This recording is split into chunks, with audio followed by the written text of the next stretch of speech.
Hello, people of YouTube, it's Deepak here, and welcome to the DCS news for the 21st of September 2024. I hope you all enjoyed that, my most recent video all about the Mirage F1EE, demonstrating how to take off and do some of the basic operations of the aircraft, like navigation and how to use the autopilot. Welcome to the stream, Tea Kettle Barbecue, Colin Kelly, Tech Gaming 45, Mr. Yeti, Only Napalm, Byron Farrow, Pink Floyd, Exorcist, Leon Etzel, Mangash, Samantha, welcome. Skipped Oktoberfest this year, been last two, go again next year. I see. I've actually not been, there has been an Oktoberfest here in Stockholm and I've not attended as yet. So, as I said in that tutorial video, going to continue this series all about the Mirage F1. And next week, well, actually, I won't be on next week, now that I think about it. I am going to be in Scotland at that time. So, the week after, the next opportunity that I have to post a tutorial video will be all about landing the Mirage F1, which is not the simplest thing to do in the world. It's a bit twitchy on the ground, and you do, in most cases, need to make use of the chute. So, yes, it's a very exciting thing. Felipe, welcome to the stream. Welcome to the stream. Are we still doing the dabbing? Very well. I'm down with the kids. So yes, straight into the news. I think we have some bits and bobs to go over this time, and if I jump here, and I've actually not prepared the correct browser window. There we go. Now I've got the correct one. Good morning, Mr. Deepak, from the OAD. We have the Eagle Dynamics newsletter, as always. This is the one that landed yesterday. Dear fighter pilots, partners, and friends, we are excited to announce a host of important bug fixes and improvements coming in the next DCS update. This update will address aircraft AI, ground AI, weapons, and terrain optimizations. Please read the details below. Also included in the next DCS update are an impressive number of improvements to the DCS A-18C and DCS F-16C. A special thank you to our community who have provided invaluable feedback. The end of summer sale 2024 is filled with huge savings. To help you digest your summer memories, please head over to the eShop and check out all the amazing deals waiting for you. Please note that we're also offering the same deals on the DCS World Steam Edition. Thank you for your passion and support. Pink Floyd, Scotland, will there be some tastings? Well, of course there will be.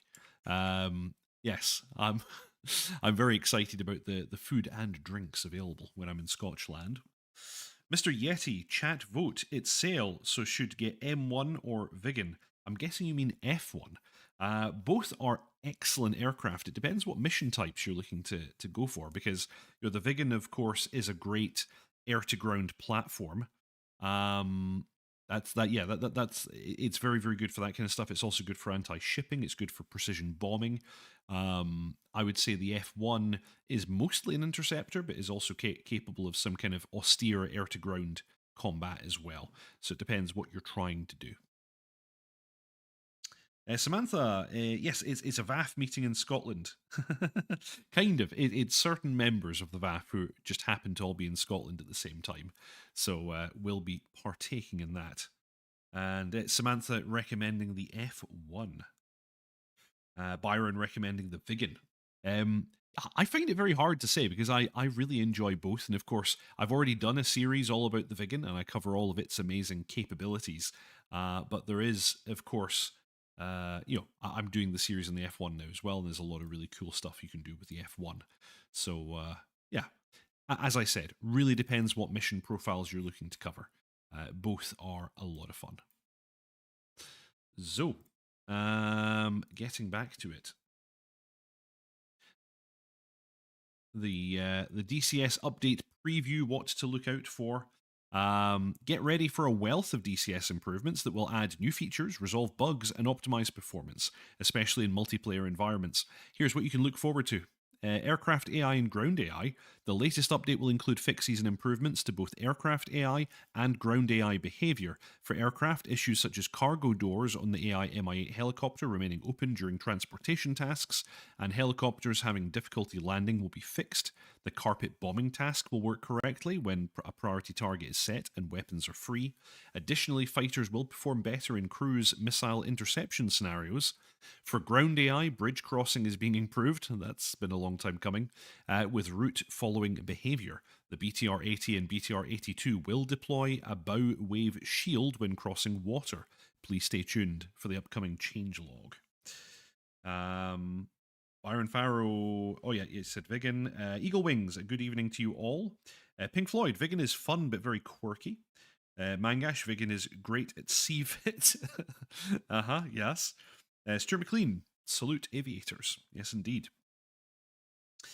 Sean M81, Viggan because Mach 1 at treetop level while the plane sings to you is the bestest of fun. It does have a lot of strange tones that it plays, yes. Yeah, the RWR, of course, being one of them. On to weapons. Weapon behavior will see several important fixes, particularly for the AIM-54C's lock reacquisition issue. AI units will properly use the APKWS rockets. Additionally, the R-27R and ER missiles will be adjusted to track cruise missiles effectively. And a new China Asset Pack edition will introduce the HJ-12 anti-tank guided missile. Other improvements will include updates to the Sea Eagle missile, which will have a collision model that can be intercepted. Hello, Dienesi. Sorry, I can hardly say your username. Terrain Engine. The Terrain Engine will receive notable optimizations, including better VRAM usage, disk streaming, and CPU utilization for rendering scenery models. This enhances performance across maps, especially in VR. Looking forward to that.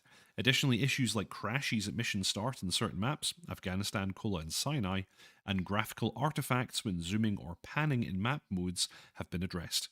Those optimizations will contribute to a smoother and more stable gameplay experience, especially in complex and processor-intensive situations. Other important improvements will include cargoes no longer being destroyed when dropped, improved oil and water leak effects for World War II aircraft, and the Arleigh Burke close-in weapon system use against missiles is improved. Byron Farrow, Sea Eagle is great, but why is it only on the Casa? I have no idea. No idea at all. A-18C and F-16C aircraft improvements, recent updates and bug fixes across various aircraft, including the F-16C and F-18C, are part of our ongoing commitment to refining the simulation and completing all release and post-early access support commitments. We've addressed a wide range of issues from minor graphical glitches to more significant systems-related bugs that affect gameplay. The F-16C Viper will see improvements in its radar, including fixes to track while scan, multi-designations, and more reliable soft locks in range while scan and dual track modes. Added the ability to interact with false targets. Oh yeah, this is really cool. I've been excited to see this.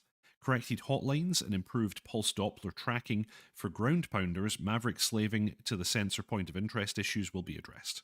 One of the biggest and most requested changes is the ability to select the flight control system dead zone gradient to either a realistic setting, best used for force-sensitive joysticks, or to exactly match the controls manager dead zone value. You will be able to select this in the next update. Despite being out of early access, the FA-18C has and will continue to be supported with new features and fixes. In the next update, the FA-18C will receive updates to its avionics and weapon adjustments to the radar bias behavior, joint helmet-mounted queuing system, training missions, fuses, and more. Stay tuned for the next full changelog. And although not ready for the next update, the F-18C is also undergoing an extensive review and rework of the flight model and flight control system.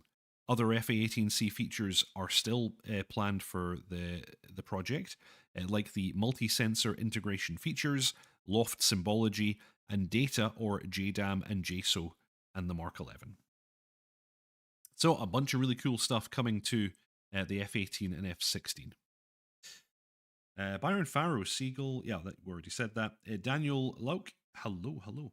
Welcome to the stream. Everybody remember to subscribe, like, and comment. It's a really big help to me and to the channel. I don't have any bonus videos for you this week, but I still very much appreciate it. Also, keep in mind that you do have the option of joining Deepak's ground crew by clicking the join button below, and that's a small monthly fee that further supports the channel, and I really appreciate those of you who do so. Thank you very much. We then also have the end of the summer sale. Upgrade your hangar now. Sale's going to be running until the 30th of September at 1500 GMT. I'm not going to go through all the details of what modules and so on. Please note that we're also running an identical sale in DCS World Steam Edition until the 23rd of September at 1700 GMT. And that's part of the Planes, Trains and Automobiles Fest. Mr. Yeti, if I'm honest with myself, well, I hope you are, sir. Sorry. I wondered where that was going. Very good. So that was the big update that we got from Eagle Dynamics with regards to their modules. However, we also got a bunch of updates from Heatblur on what they're intending to do with their modules. And one of them is the Frog 7 mini campaign for the F4E, and we got this rather splendiferous trailer for it. Sadly, I can't include the audio because it has copyrighted music, but check this out. It's really lovely and cinematic. They don't include a year, but yeah, I guess they're talking about the Yom Kippur War here. Pink Floyd, do you have thoughts about Flight Sim 2024? It certainly looks very pretty. I'm sticking with the one I've got, which is I guess the 2020 version. I can't even remember now. So I'm sticking with the one I've got because the modules are apparently all compatible, and yeah, I don't really care about the new engine right now. Here we go. This very fancy looking trailer for a campaign in the F4.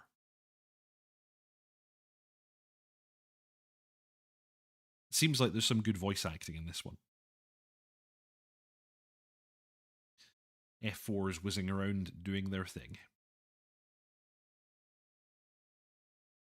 Yeah, and when it comes to Microsoft Flight Simulator, I'm mostly flying the Phoenix A320, which I rather like.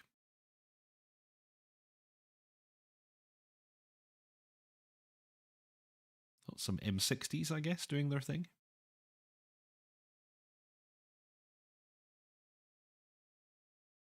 Be cool if we get some improvements to the ground war in the sim.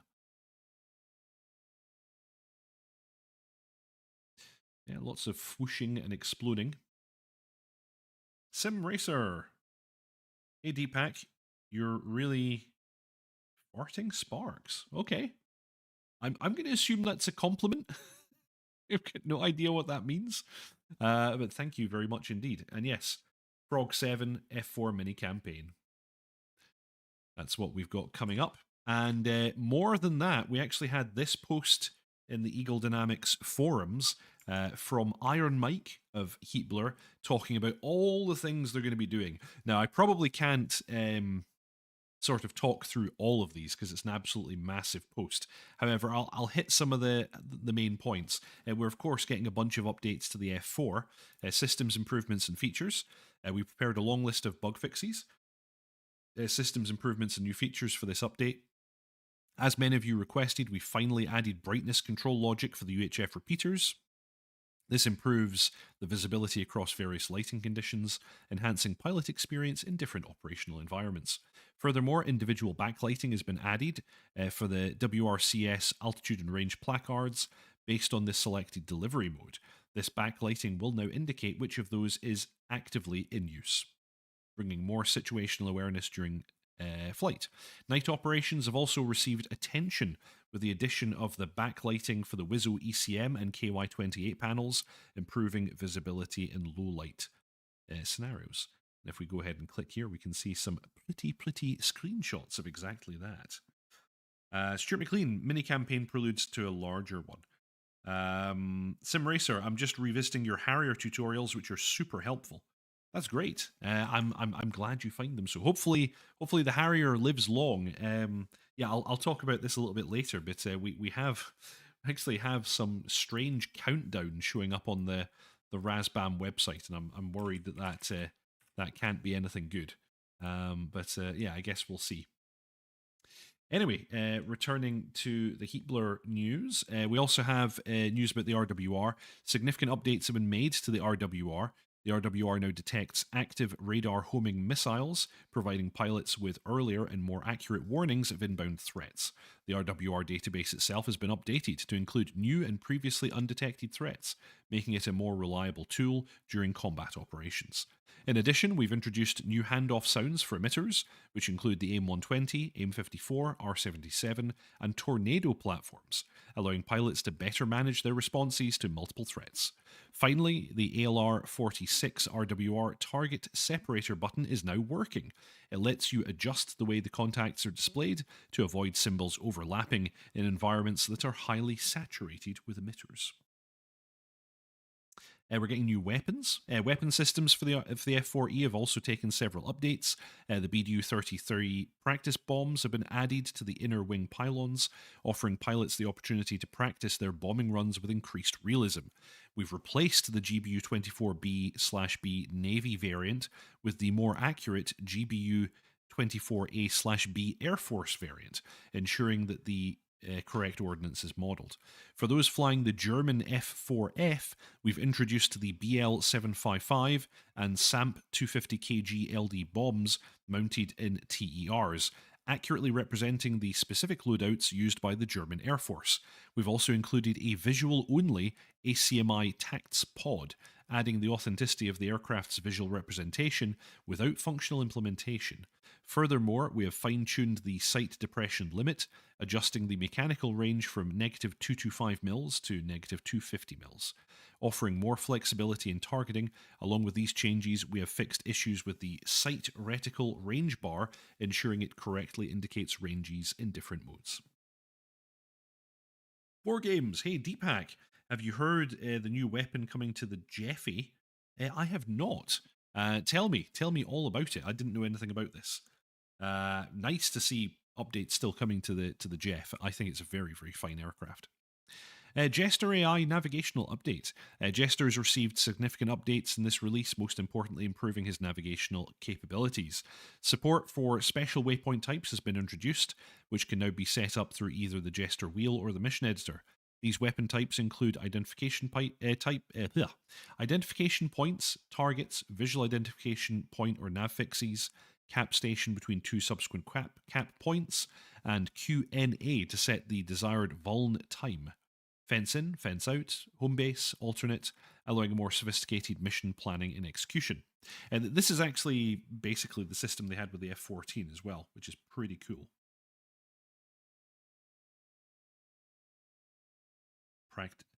Daniel Lauk, are practice bombs really worth it? I never use them. Well, if you're looking to simulate training missions, then they're great.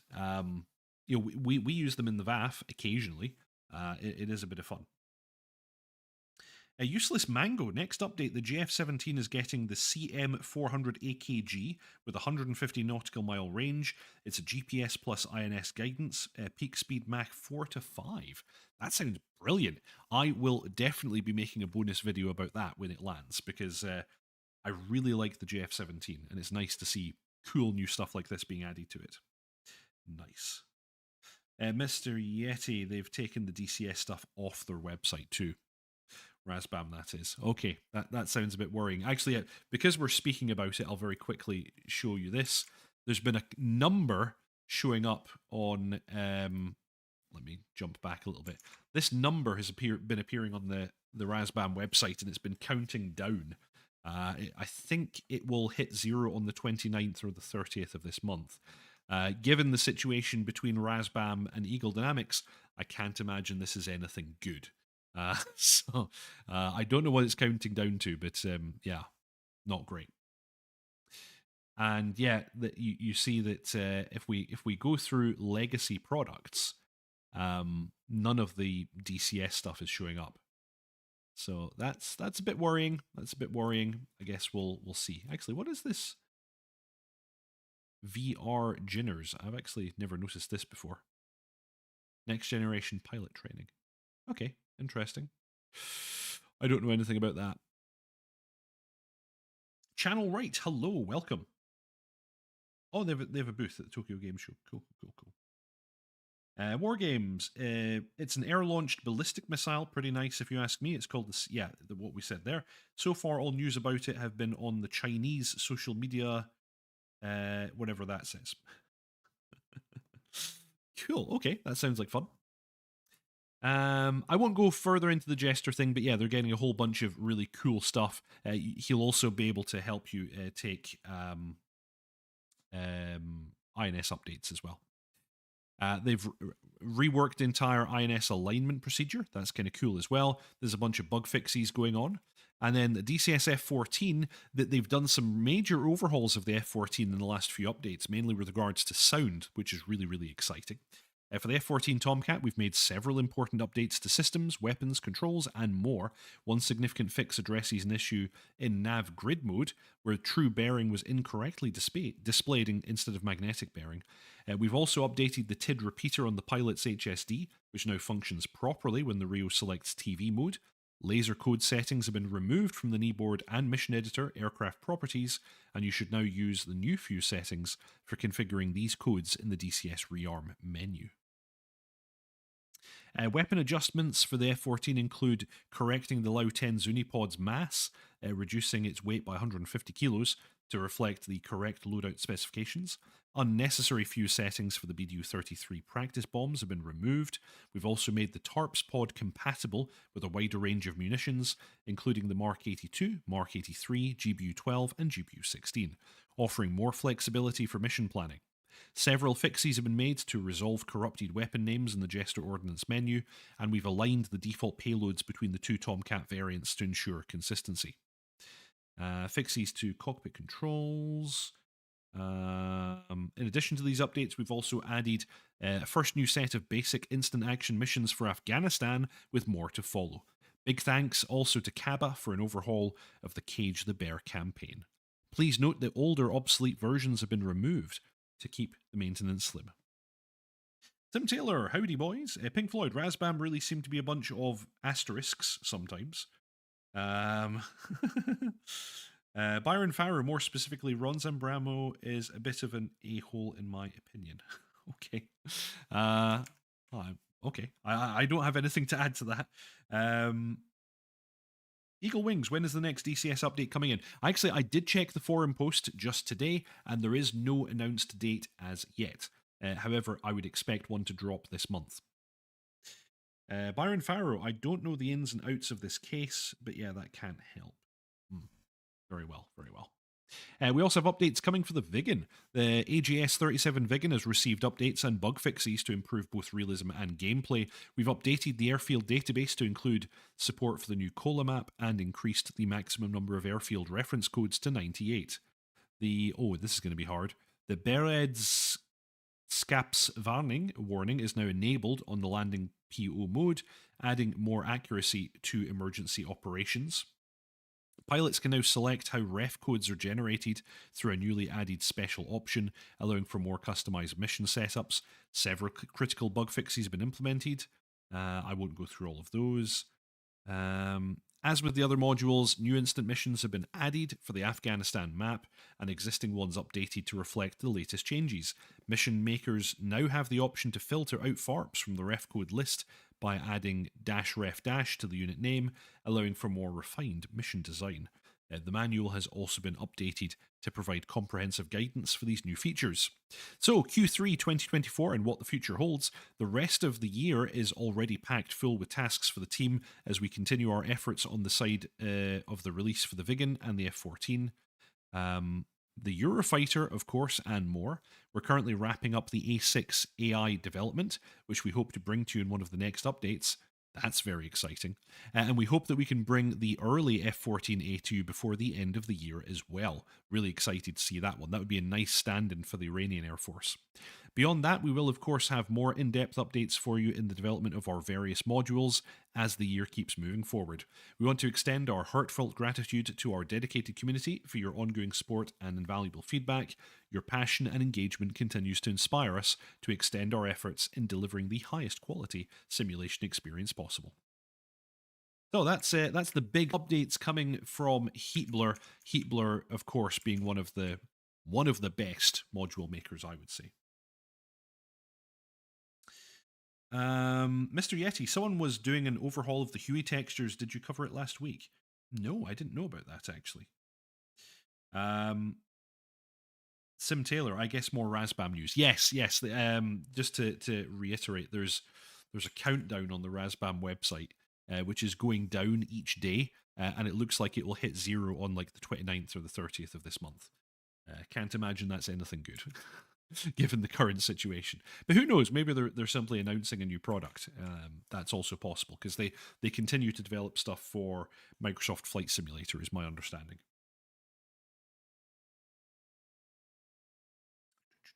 Just reading through here. Samantha, probably the first weekend of next month.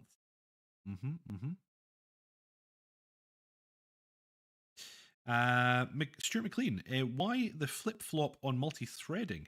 It's in, it's out, now it's back. I wasn't aware that it was ever out. Multi-threading was always, for the last few months, it's been an optional feature that you can engage if you want. It's now becoming the de facto. It's now becoming the only mode in which you can run the game. Single-threaded operation is being removed. I've been running multi-threading since it was released. I believe they gave you the option to opt out of it because maybe certain configurations it wasn't ideal, but I think they've kind of improved it to such a degree now that it's really the way to go. Pink Floyd, the DCS forums say it's about the tech show in Japan, the RB countdown, that is. Okay, right. Well, that could be the case. Maybe I'm being too afraid of what it might mean. They have, of course, already basically removed almost all references to DCS from their website. So I think we know which way this whole thing is going with regards to ongoing support of their modules in DCS. Sim Taylor, a bit over RAZBAM and all the drama, actually. It's understandable. It's been going on for quite some time now. I wonder if we're at the point now where ED are going to, in some way, assume responsibilities for these modules. Because I'm basing this on absolutely nothing. This is just my opinion, but my assumption at this stage is that RAZBAM are not re-entering the DCS module making kind of game. So I can only assume the ED will have to take over development of these modules. Colin Kelly, same here, Sim Taylor. I've moved on and will not purchase any more RB products. It's a terrible shame, because I think RAZBAM were a fantastic module maker for DCS. I'm a huge fan of their stuff. I think they made great stuff. So this whole situation has been unfortunate. Pink Floyd, still have my F-15E though. Useless Mango, is it that backdrop on the number countdown is a blurred image of the Tokyo Game Show banner? Ah, okay. So that's good. That's good then. That puts my mind at ease a little bit in that case. Sim Taylor, I'm honestly thinking about nuking my whole DCS install and reinstalling, as there have been so many changes due to patches. That shouldn't be necessary based on the way the launcher works. And if you are worried, you can run a full repair, and that should detect any strangeness in your installation. Keep in mind, of course, that mods can create some strange behaviors. So if you're worried about stuff, try disabling your mods and seeing how it's working then. Nice. That is, in fact, all the news that we have for this week. I will, as always, take this opportunity to pimp the VAF, but first, I just want to give a big shout out to you all. The viewer numbers are absolutely fantastic. The subscriber numbers are fantastic. The support that I've been receiving from all of you is amazing. Please consider subscribing, liking, and commenting. It's such a big help to the channel. And also, if you want to further support me, you have the option of joining Deephack's ground crew by clicking the join button below. But I'll speak more about that in just a moment. What about the droid attack? Oh, yes, that's a good one. Anyway, yes, let's pimp the VAF. The VAF, or the Virtual Air Force, is a virtual online squadron originally started by myself and Dot Chuckles. You can see the Discord link in the show notes below if you want to join the VAF Discord. We fly on Tuesdays and Thursdays at 8 p.m. UK time. We're an EU-based squadron, and we're always recruiting.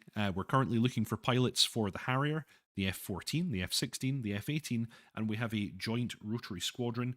We're also looking for F-4 pilots.